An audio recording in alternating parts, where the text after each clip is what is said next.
अस्सलाम वालेकुम everyone, I hope you are fine. Dears, बहुत दफ़ा ऐसा होता है कि हमारे पास अल्लाह की बेशुमार नेमतें होने के बावजूद भी हम नाशुक्री करने लग जाते हैं। हम अपना दूसरों के साथ कंपैरिजन करके सोचते हैं कि फ़लाँ बंदा कितना खुश है, मेरे पास तो कुछ भी नहीं है, और हम गिले शिकवे शुरू कर देते हैं। और यही चीज़ें हमारे बच्चों में भी ट्रांसफ़र हो जाती हैं, और वो भी जब दूसरे बच्चों को देखते हैं तो दिल ही दिल में शिकवे शुरू कर देते हैं, और वो अपनी नेमतों और चीज़ों की अहमियत भूल जाते हैं, जैसे हमारे हीरो के साथ हुआ। तो चलिए जानते हैं इस स्टोरी में। Please subscribe my channel and like the video at first priority. पहाड़ों से घिरे हुए एक छोटे से कस्बे में फ़हद नाम का एक लड़का रहता था। वो ज़हीन था, मगर अक्सर अपनी ज़िंदगी से शिकवा करता। जब भी वो अपने दोस्तों को नए कपड़ों, खिलौनों या मज़ेदार खानों के साथ देखता तो अफसोस से कहता, अल्लाह ने इन्हें सब कुछ दिया है और मुझे इतना कम क्यों। उसकी माँ, जो बहुत समझदार थी, हमेशा नरमी से कहती, बेटा याद रखो, जो सांस तुम लेते हो, जो कदम तुम उठाते हो, जो पानी का एक कतरा भी पीते हो, ये सब अल्लाह की नेमतें हैं। दूसरों से अपने आप को मत मिलाओ, उनको देखो जिनके पास तुमसे भी कम है, तब तुम्हें शुक्र का असल मज़ा आएगा। मगर फ़हद ये बातें नज़रअंदाज कर देता। एक दिन वो पहाड़ों के करीब खेल रहा था कि एक बूढ़े शख्स से मिला जो छड़ी के सहारे चल रहा था। बूढ़े ने मुस्कुराकर पूछा, बेटा तुम इतने उदास क्यों हो?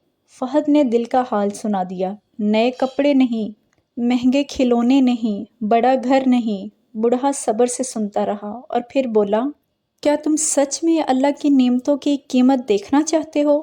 फ़हद ने हैरत से हाँ में सर हिलाया। बूढ़ा उसे एक करीबी गांव ले गया। वहाँ फ़हद ने अपने ही उम्र के लड़के को देखा, जिसकी टांगें नहीं थीं, मगर उसके चेहरे पर चमकदार मुस्कुराहट थी। उसने खुशी से कहा, दोस्त, मैं दौड़ नहीं सकता, मगर अल्लाह का शुक्र है कि मेरे हाथ सलामत हैं। इन्हीं से लिखता हूँ और तस्वीरें बनाता हूँ।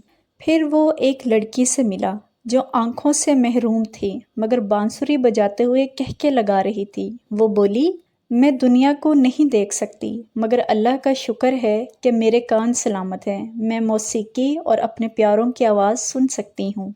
फ़हद की आंखों से आंसू बहने लगे। उसे एहसास हुआ कि उसके पास टांगें हैं, आंखें हैं, कान हैं, हाथ हैं, मगर उसने कभी अल्लाह का शुक्र अदा नहीं किया।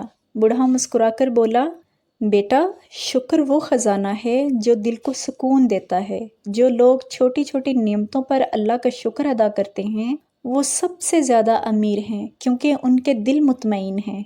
घर वापस आकर फ़हद माँ से लिपट गया और कहा, अम्मी मुझे समझ आ गई है।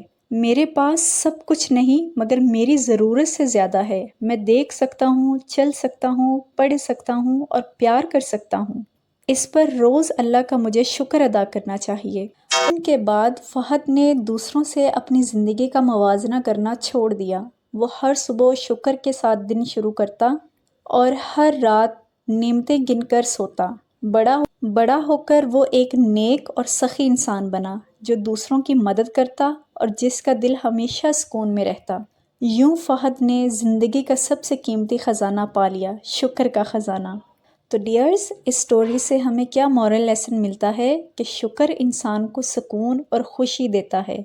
दूसरों से हसद करने के बजाय हमें अपनी मौजूदा नेमतों पर शुक्र अदा करना चाहिए। जो छोटी नेमतों पर शुक्र करता है, अल्लाह उसे बड़ी नेमतें भी अता करता है। असल दौलत दिल की शुक्रगुजारी है, चीज़ों की नहीं। तो डियर्स, आपको ये वीडियो कैसी लगी और इस वीडियो का सबसे बेस्ट पार्ट आपको कौन सा लगा, और आपने इस वीडियो से क्या सीखा है, मुझे कमेंट बॉक्स में ज़रूर बताइएगा। आई होप इस वीडियो से आपको अपने बच्चों को शुक्रगुजारी की तरफ लाने में बहुत हेल्प मिलेगी। Thank you so much. Allah हाफिज़।